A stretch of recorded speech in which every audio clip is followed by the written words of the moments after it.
Welcome to the Waste of Web Space Podcast Episode 6. Featuring Jimbo and Fisher. We've been away for a while. The main reason for that, it's been 3 months actually, hasn't it?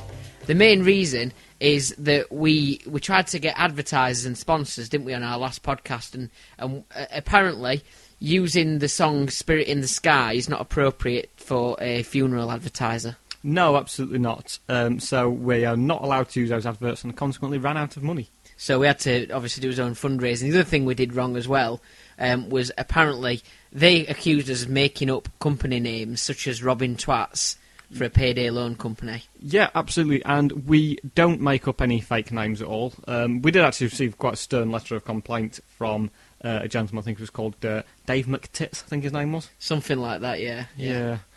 We responded obviously formally, but at the same time... Another letter from Sam Miguel thinks we haven't done anything wrong, but... No, absolutely. As I say, we've worked hard to try and raise as much money as possible now to fund the podcast. Yeah, what have you done?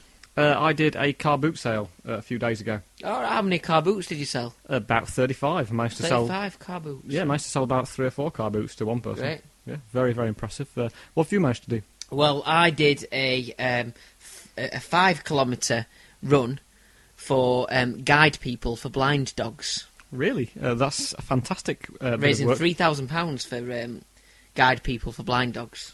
Well, that is brilliant and a fantastic charity. But how does that make any money for our podcast? Well, it doesn't really. Well, I suppose you're fundraising, if nothing else. Yeah. I mean, I've worked incredibly hard on it. The other day, I had to do so much, I actually had to exhume the body of Pavarotti. Really? Yeah. I did it because I want to raise one last tenner.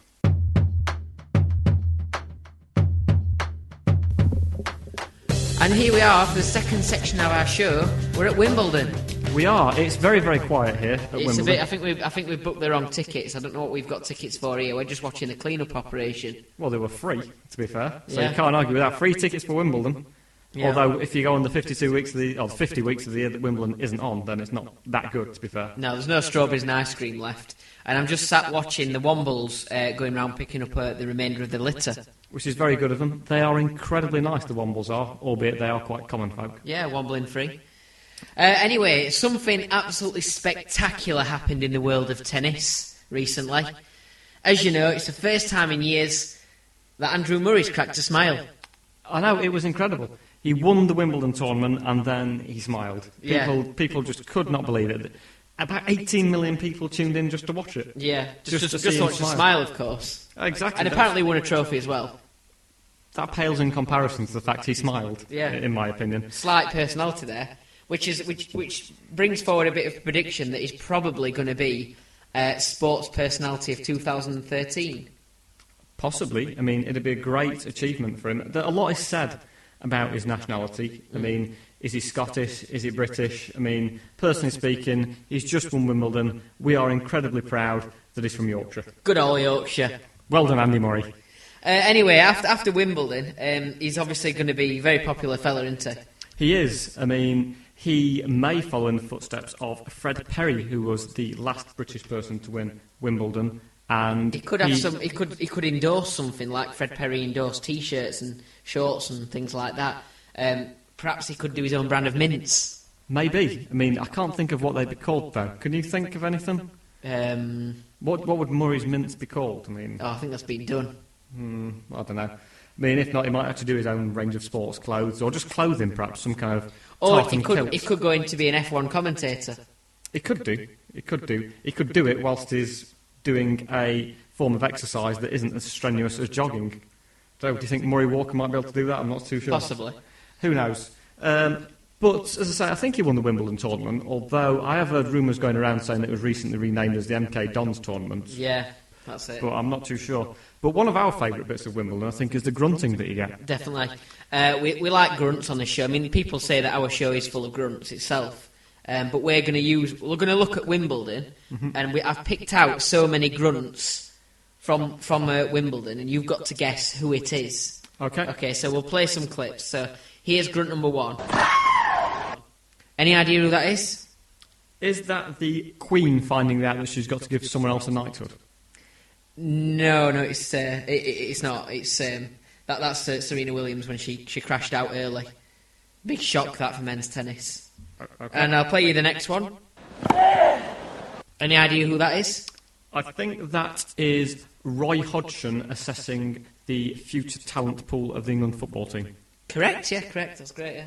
I could tell because of him missing the R out on the grunt. Yeah, he sounded a bit downhearted about it, didn't he? About that grunt. He did. And the next one, what about this one? Now, I think that is Nigella Lawson having a playful tiff with her husband. Correct, yeah. Yep. Exactly, yeah. You can just hear her trying to wiggle free on the thing. She's actually getting divorced now by her husband, isn't she? Yes, her fault, apparently. What she should probably do to make up for it is cook him something. Well, clearly that's not worked so far, so... But who knows? Make-up cook. Maybe. Okay, do you want to play the next grunt? Yep, there you go. Any idea who that is? Is that Nigel Farage being asked if he likes Eastern European people? It's not, no. Is it not? No. Is it him trying to remove the pint of beer that he's got super glued to his hand? It is, correct, yeah, well done. Yeah, always got a pint of beer sellotaped to the hand, or super glued to the hand, and then sort of a cigarette forced into his mouth. And the next one? Any idea who that is? That is Monica Seles, after she was stabbed. Correct. The next one? Oh, that's Alex Ferguson complaining about the amount of time that he's got to do the dishes. I heard he had a massive argument with his wife because she'd only given him half an hour to do them, so he complained, and then it got sort of moved up to 33 minutes to do the dishes. That's correct, that's right. And the next one? Ah, that is Deirdre Barlow being told that Ken won't be coming home for tea tonight. That is correct.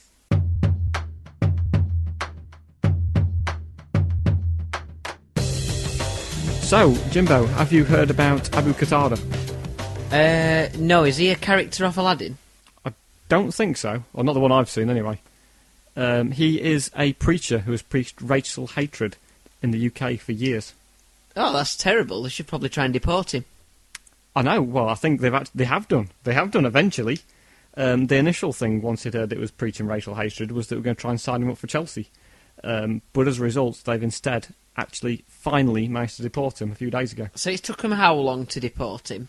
I think probably before he was born was when they started trying to deport him. It's certainly been a good few years. Well, I don't understand. Why didn't they just sort of say, send him something in the post saying you've won a holiday to Disneyland, get him on a plane, him not knowing anything, and then, not let him back in?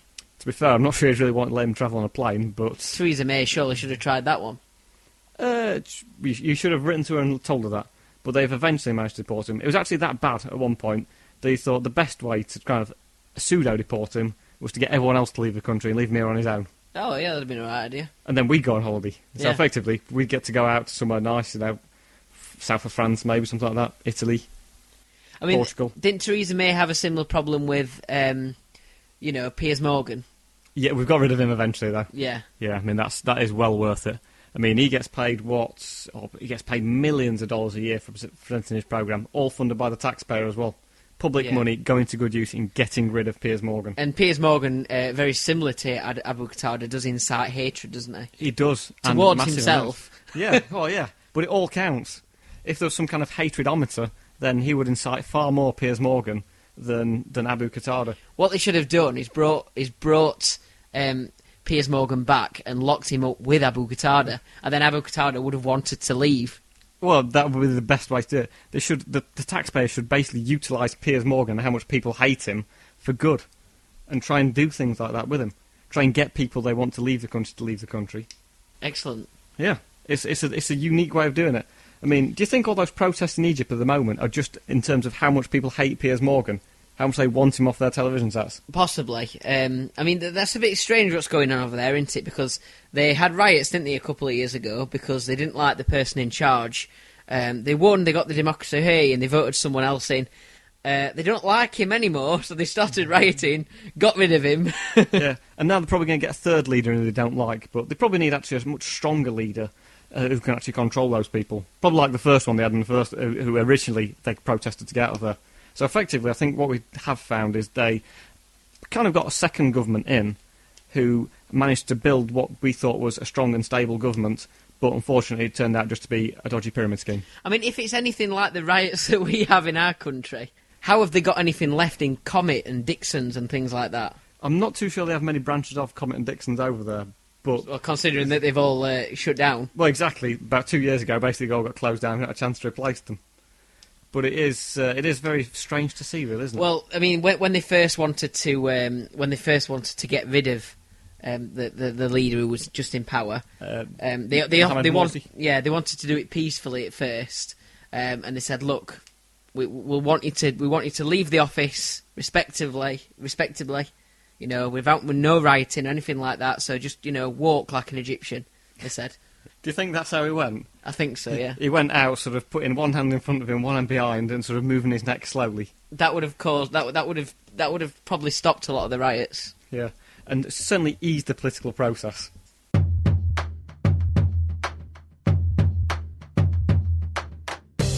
And obviously, since our last podcast, there was big news, wasn't there, in the world of politics when Margaret Thatcher died.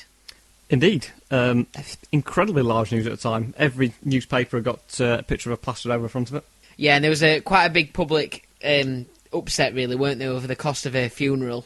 Yeah, I think so. I mean, how much did it cost in the end? Apparently 3.6 million of taxpayers' money that cost. I mean, that's incredible, but I think about 3 million that was Tony Blair's appearance fee there, wasn't it? I think so. I mean, it's an incredible amount of wasted money, isn't it? I mean, someone could have spent that on Andy Carroll. I know, I mean, it is unbelievable what they waste money on in this country. What they should have done is just left her outside somebody's back door, or front door, and then hopefully the gypsies would have come past, picked her up and cashed her in. Of course, she's the Iron Lady. Well, exactly. I mean, I've heard it, but there's been a lot of rumours about Thatcher, but apparently she wasn't even that good at ironing. Was she? No. Even though she was called the Iron Lady? Yes. I mean, the other thing, of course... is that people really should just be a bit respectful towards Margaret Thatcher. I mean, after all, she was the first transvestite to be Prime Minister. Yeah, and the buffet apparently at her funeral wasn't particularly good either. No, they wanted to do a barbecue for a buffet, but... No coal, I'm guessing. No coal. Unbelievable. It's a bit like one time when Sven-Göran Eriksson picked an England team without his preferred choice on left-hand side. No coal. Well, anyway, I think we've covered Margaret Thatcher. She's dead. Let's move on. Yeah, shame about that, isn't it?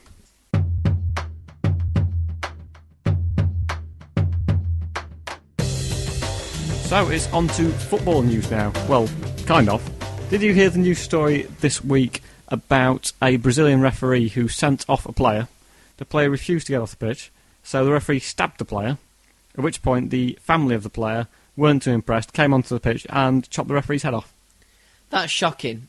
That is really shocking. But, to be fair, I did hear that the referee had it up to the neck with the player who we sent off. Well, that may have been the case, but I'm not sure it was really justified in terms of chopping his head off. Although I suppose there was a major issue there in terms of whether or not the incident had taken place on the pitch or off the pitch, but fortunately, due to FIFA's new goal line technology, they could then ascertain that the head actually fell off just off the pitch. It does bring a whole new meaning to the phrase, it's just like watching Brazil, of course, which is where it happened. Yeah, but it's not as though Brazil's got the World Cup to hold next year, or... Oh no, right, they have, haven't they? Yeah. So that's going to be fun, isn't it? And the fact that the crowd was still shouting at the referee, you don't know what you're doing. He hasn't got a head. Of course he doesn't. Do you think they have to put an announcement out sort of on the tannoy saying, could any qualified referee please report to the match official's office? Hopefully, please can you have a head? I was going to say, because they don't really need to be qualified, do they, in that situation? They just need to have a head. Yes, and that will make them a better referee than the incumbent, or former incumbent. You've obviously got some more sport news as well, haven't you? Yes, well, if you saw the rugby, apparently Australia lost to a load of Lions at the weekend. Lost 2-1 in 3 test series. But of course I'm actually talking about the British and Irish Lions, who thumped the Australians in the final test. Their coach Warren Gatland was notably geeing the players up and being very aggressive, and he always does that. He goes around sort of saying, come on lads, let's win, or come on, let's attack the ball, boys, although he got told off when he said that at Wimbledon, obviously. This is a sport, isn't it, where they're kind of playing with a squashed football? Effectively, they are egg chasing, effectively. That is pretty much what they do. But if you've seen the size of rugby players, then you probably won't want to have a go at them too much. Yeah. So, fantastic sport, well done lads. We hugely admire you. But in terms of another thing, there weren't any Scottish players in the squad, if you saw that. I'm not 100% with my rugby, I'm afraid. I don't really know much about it. Well, neither do many of the Scottish people. I really do need to touch down and get reading up on it, I think. That's an American football term, touchdown. Right. Yeah. You need to try better. Right, okay, that's fine. But there weren't many Scottish players actually played in the Lions team at all. But one notable Scottish story that came out over the weekend was the fact that they have now completed a bridge that wasn't actually going anywhere. There was a bridge that was built over the M8, and that's a motorway, the M8. It's not sort of someone saying the word mate in text message language. And the bridge was originally going to go to a supermarket and shopping centre in Glasgow, but they never actually built the shopping centre. Instead, they just built the bridge, so it doesn't actually go anywhere. So effectively, we've got something that's completely pointless, a blot on the landscape, served no purpose whatsoever. But that's Glasgow for you. Well, yeah, of course, yeah. The other thing, of course, is UB40 singer. I don't know if you've heard about this.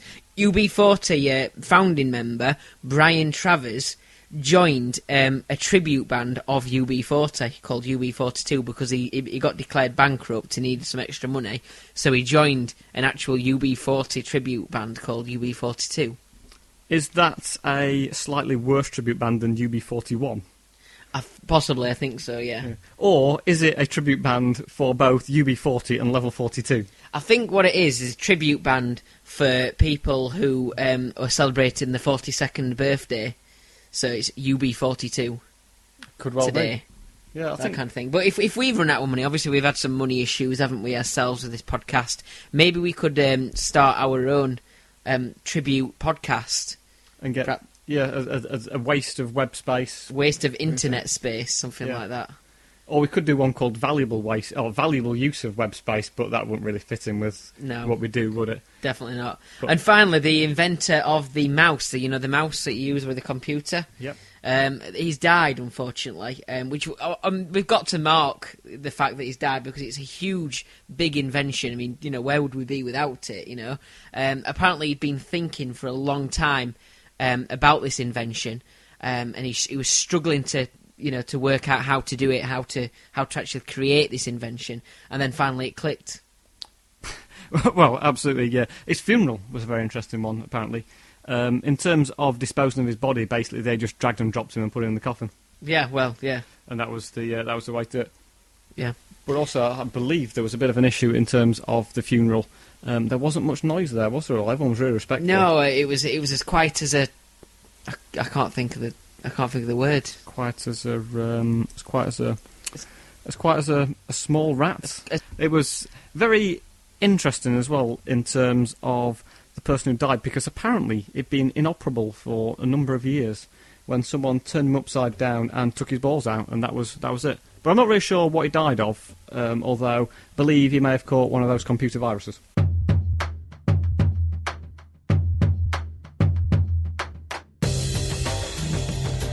So thank you very much for listening to us, and for us letting us waste your time, which is what we effectively do. That's the idea of wasteofwebspace.co.uk.